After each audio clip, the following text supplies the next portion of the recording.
So let's start off by looking at how men, as part one of our thesis, looking at how men have been shunned by the culture.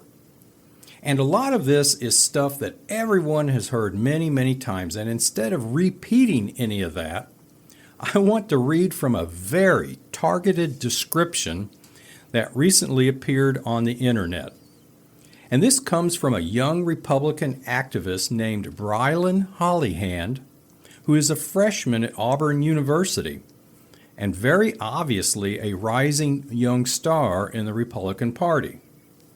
And so he wrote an article on 1819 News entitled, "Democrats Think Young Men Are Aliens and They're Wasting Millions Trying to Decode Us." And we'll provide a link to this article in our show notes. And so Brylan wrote, and I quote, "There's something almost poetic about the Democratic Party's desperation. Faced with a mass exodus of young men from their ranks, the left's solution isn't to rethink their disastrous policies or the cultural rot they've championed. Nope. They've decided to shell out tens of millions of dollars to study us, not talk to us, not listen, not ask honest questions, just study us like we're alien creatures under a microscope." And here's the part where he really gets to the heart of the matter. And I quote again, "We've been told we're toxic if we believe in traditional values. We're called privileged if we work hard and succeed. We're branded threats if we dare to question liberal narratives on gender, race, or the role of government.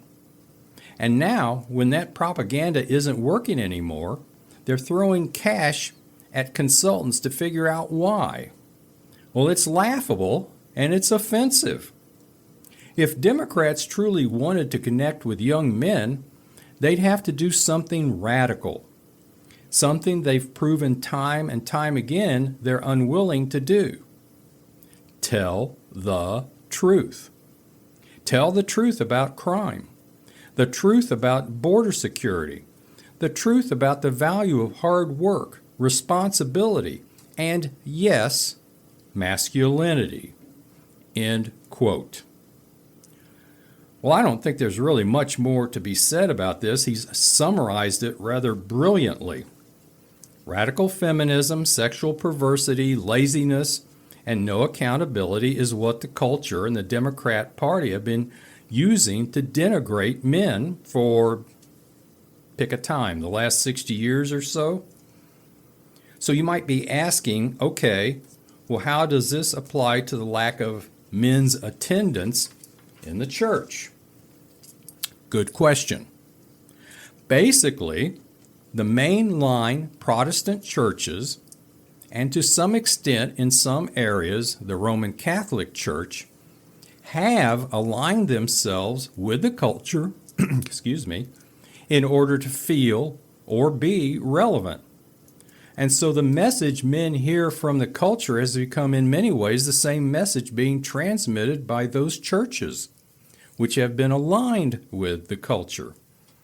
And men are saying, no, I don't have to sit around here and put up with it.